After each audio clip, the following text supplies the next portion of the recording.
grandmother, what large eyes you have. All the better to see you with, my dear, said the wolf. And then Red Riding Hood saw clearly his long, sharp teeth. But Granny, what great sharp teeth you have. All the better to eat you with, my dear. And then, fortunately, my mother had talent of making little miniature costumes. So she dressed all the models of the puppets.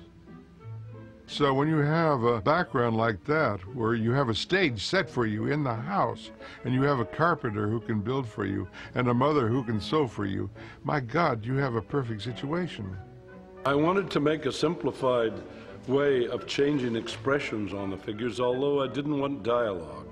If you have dialogue, you have to make a series of heads for each character using the vowels A, E, I, O, U. So I felt that if I made 10 extreme heads from a neutral expression in the head, and then make 10 extreme different expressions, like with the eyes closed, with the mouth open, with the mouth a broad grin, and these different extreme expressions I could dissolve in 8 frames from one head to the other. So if you register them carefully, the dissolve gives the impression that the face is flexible, like a rubber face.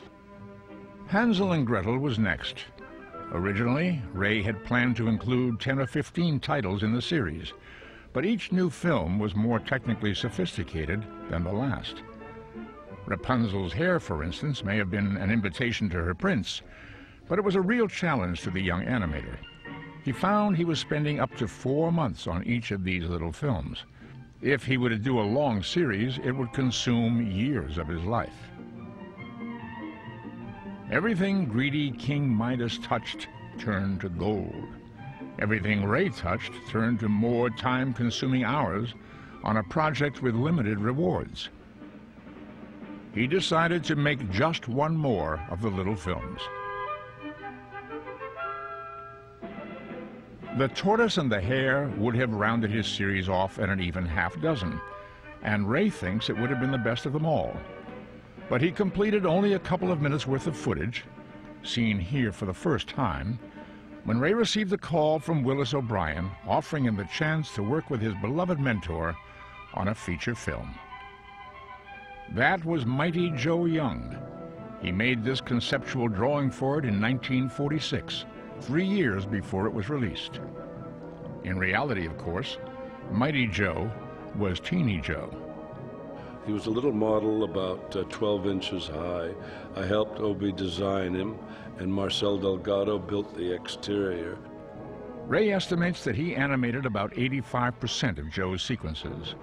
More than anyone else, he was responsible for developing the character of a curious, gentle creature who didn't know his own strength.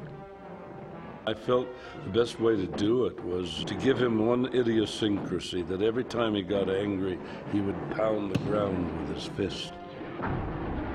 So I found myself in these first scenes with a stopwatch and a canvas on the floor, and I would go through the action so I could feel inside what it felt like. And I even went so far as to become a vegetarian slightly and eat celery and carrots for my tea break rather than the conventional biscuit and coffee.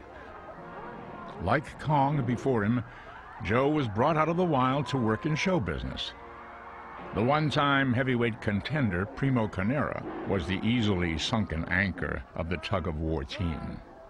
When you have a human, you have to try to keep in mind what a human would do in that situation. He had a fight with Primo Carnera on the stage, and he finally had to pick him up and hold him over his head. So that required very careful animation and keeping in mind what a real person would do if under those circumstances. You can't just have them kicking. You have to give them the impression that they were actually lifted by this gigantic creature and do it in such a way that it's difficult to determine whether it's animated or live. This integration of stop motion and live action footage was an art Ray would spend the rest of his career bringing to ever higher levels of perfection. Ray and I both learned at a very early age not to listen to anyone else, to focus on your passion, to burn it with your glance, to become the dinosaur. The beast from 20,000 Fathoms was also a beast from prehistory and from an old friend's imagination. And Ray said, "Would you mind coming over and meeting my producer?" The producer gave me a copy of the script they were working on and said, "We need your help. Maybe you could help rewrite this for us. Would you mind reading it?" So I went in the next room, read it, came out. They said, "Well, what do you think? Can you help us?" I said, "Yes. But incidentally, this story of yours is very much like a short story of mine that was in the Saturday Evening Post 2 years ago, The Beast from 20,000 Fathoms." Well, the producer's jaw dropped, and I realized they had taken my story, forgotten where they'd taken it from, and called me in to rewrite it. So I didn't have to say anything. I didn't make a fuss. The next day, a telegram arrived saying we want to buy the rights to The Beast from 20,000 Fathoms. And that's how the film got made.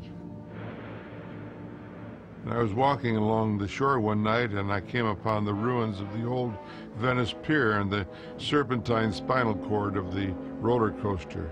And I said to my wife, "I wonder what that dinosaur is doing lying here on the beach." And the foghorn blew in the night, that following night, and I sat up in bed and I said, of course, the dinosaur on the beach had heard the foghorn blowing, thought it was another dinosaur, swam for an encounter, discovered it was a foghorn and a lighthouse, and destroyed it and died. In the film, he had to live on for a few more reels. It was a short story, so there wasn't enough material for a complete feature. In the expanded screen story, the Rhedosaurus eventually makes his way to New York. Like most provincials, he didn't know how to behave properly in the big city. This is the film's most famous image. It closely duplicated one Ray first created for one of his boyhood experiments. The picture was also a surprise box office success and led to a meeting that would shape his future. There was a young producer who wanted to make a picture about an octopus tearing down the Golden Gate Bridge. So I thought, well, that's rather an interesting challenge. So I went over to the studio to meet him, and his name was Charles Schneer. What interested me was putting something on the screen that nobody else had on the screen, which was difficult to find. And I was interested in visuals and locations that had not been photographed, and I was also interested in leaving California to find those locations, because every rock, every tree within 50 miles of Los Angeles had been photographed. The Golden Gate Bridge was only 400 miles away, and it had been photographed aplenty, but not in quite the way they planned to do it in It Came From Beneath the Sea. We submitted the script to the San Francisco City Fathers, and they came back with the answer that they wouldn't cooperate because they were afraid that any destruction to the new bridge they had just built would suggest that it's not very substantial. So we had to, through devious means, I might say, we put a camera in the back of a bakery truck and drove back and forth over the bridge to get the background plates